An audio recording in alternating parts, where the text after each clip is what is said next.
voice. Okay. In other national news, the DHS is going to start DNA testing at the border to target smugglers. Whatever else you're doing right now, you should probably stop and pay attention to this story. The Department of Homeland Security, if you're driving, keep driving. Otherwise, put down whatever you're doing. The Department of Homeland Security has announced that it will run a pilot program to test the DNA of families arriving at the southern border. DHS says it wants to DNA test so that they can prosecute people who falsely pose as blood relatives.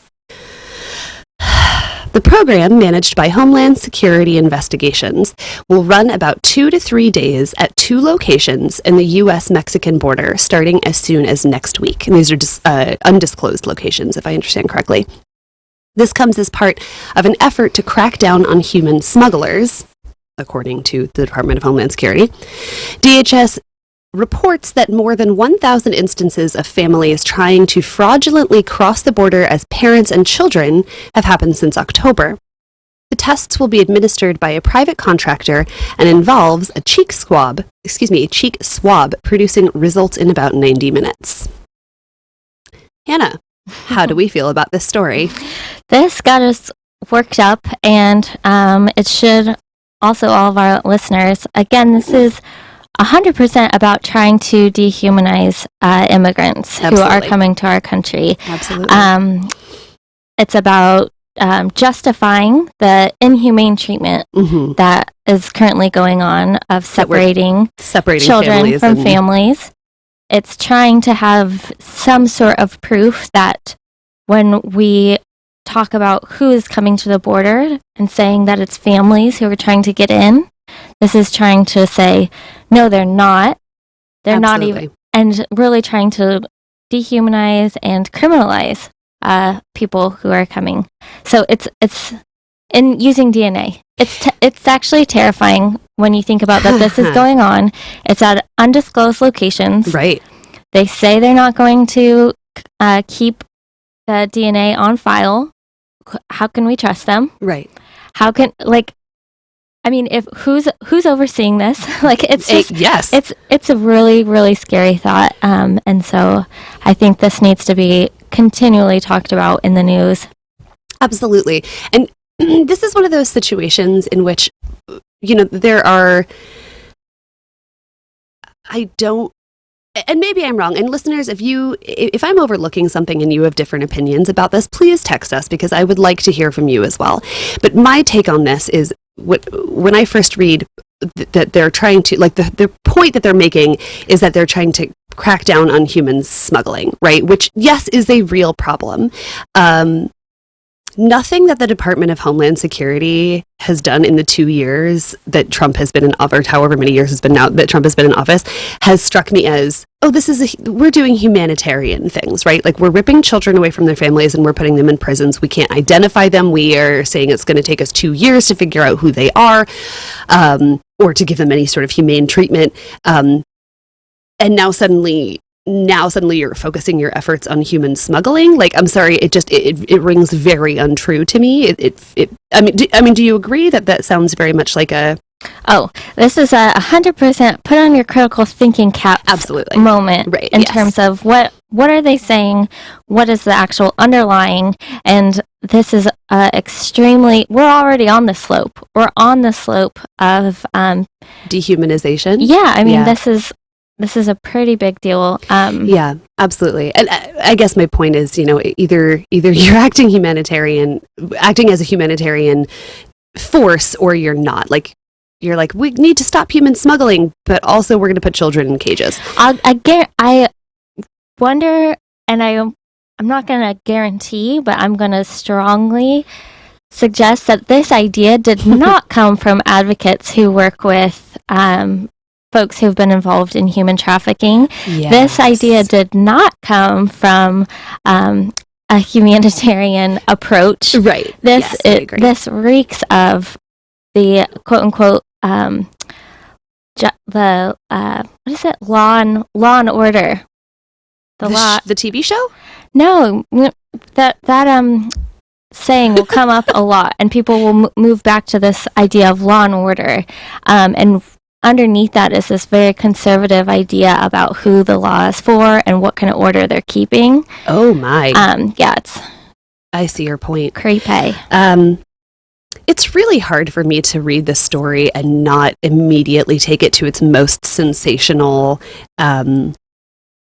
possible trajectory. To me, that's appropriate because this needs to be ringing bells for people. Absolutely. I mean, alarm bells, big ones. It's not this is happening. And if this is, I'm also just like, if this is what's getting reported about in the news right now, also what is already going on. Absolutely. And we're seeing the tip of the iceberg. Right. And they're going to slowly let this thing, and they slowly let things out. So we get desensitized. So they're just 2 to 3 locations, just a few days a week. It's just a trial. We're just trying it out to see if it works. In 2 years, how many people cataloged?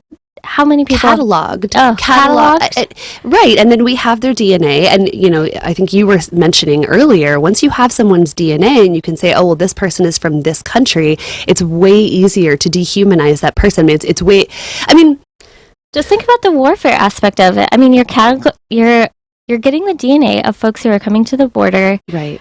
It's just... Please text us if you have thoughts about this as well. We could go on. And if you could, I don't know, perhaps if you have a less... Because I think it's difficult. Obviously, I can't even make sentences right now because this kind of story scares me absolutely to my core. And I don't want to take it to a sensational place, but I'm gonna go ahead and be pretty raw with you guys right now and say my family immigrated here as Jewish people escaping persecution, right? So to me, anything that's cataloging your ancestry, and it'd be if they were hey, we're scientists and we're cataloging your ancestry because we're interested in mapping the migration of people. That's one thing. But when you're talking about the Department of Homeland Security that is currently putting children in cages and now they want to also map our ancestry, no, thank you. No, thank you. I want no part of it. And I'm sure the people who are crossing the borders also want no part of it. On top of which, if the thing that if we're going to start prosecuting people because they're posing as blood relatives, okay, yes, one scenario is you're a human trafficker and you're smuggling children into the U.S. because for nefarious purposes. Another situation is you are part of diaspora of a nation of people who is dealing with horrible war, crime, things that you need to escape from. That life is not an easy one. That, it gets really messy. Imagine a scenario. Imagine the U.S. is under attack and your best friend looks at you and says, I'm not able to make it to the border of Canada. Please take my child. Please get to Canada. Please seek safety. You get to the border of Canada and they're going to give you a DNA test and say, this isn't your child. We're throwing you in jail. Absolutely. That scenario when you're thinking about what circumstances people are leaving and what happens. And it's also this really creepy thing about what is a family unit. You need to be blood related to be able to be traveling as a family, and then literally enforcing that with DNA testing is insane. We'll move on, but one more comment is how they decide to do this is they get to decide if something seems suspicious. So they decide who they're going to DNA test by looking at them and being like, you look suspicious. Come over here. I'm going to test your DNA. Something seems off about this, so we're going to pull you over and do this piece of it. So cool. Again, there definitely won't be any sort of profiling happening. Yeah, because we know profiling doesn't happen. Not in our country. We've got another thing that's going to work you up. This time, it's about billionaires and bribing doctors. I'm already mad. Okay. That sounded sarcastic, but I really am. So a billionaire who founded an opioid firm has been found guilty of bribing doctors. So John Kapoor, 75, was found guilty of defrauding insurance companies as well. He gave bribes to doctors so they would write scripts for the drugs his company makes. His company insists Therapeutics makes a drug called Subsys. The drug is a spray made from fentanyl, which is many times stronger than morphine. Oh, wowzers. Subsys was approved to treat cancer pain, but the company worked to get it prescribed to treat non-life-threatening chronic pain. 4 other executives from Insys were also found guilty of serious crimes. The convictions will likely fuel activists who are calling for executives of other opioid makers to be held accountable for the epidemic we now see across our country. About 400,000 people have been killed over the past 20 years. The jury in Kapoor case agreed with the prosecution that he paid more than $1 million in doctors in exchange for giving Subsys to people that did not need the powerful drug. Whoa. This at least makes the cynic in me feel a little bit vindicated. That he got found guilty? That he got found guilty, and, you know, in the opioid crisis, I think it would be really easy to jump to conclusions to say the opioid crisis is such a giant issue that we want somebody to blame, right? I mean, it's sort of like global warming, like. And anything that's that huge and that daunting, it's like you want to be able to look at one person or one group of people and say, here are the reason this is happening. But in this case, it really is. In this case, this person really is the reason this was happening. Yeah. I mean, if you think about the classic war on drugs that went after people who were distributing street drugs, this new type, going after people who, again, are distributing pharmaceuticals. Right. Just because they're wearing a suit and tie and have millions of dollars, they're doing the exact same thing. It just is like we're finally able to convict people of these crimes and see the justice? Is that the word? It's not justice. I mean, just finally being able to say, but it's 400,000 people have had to die.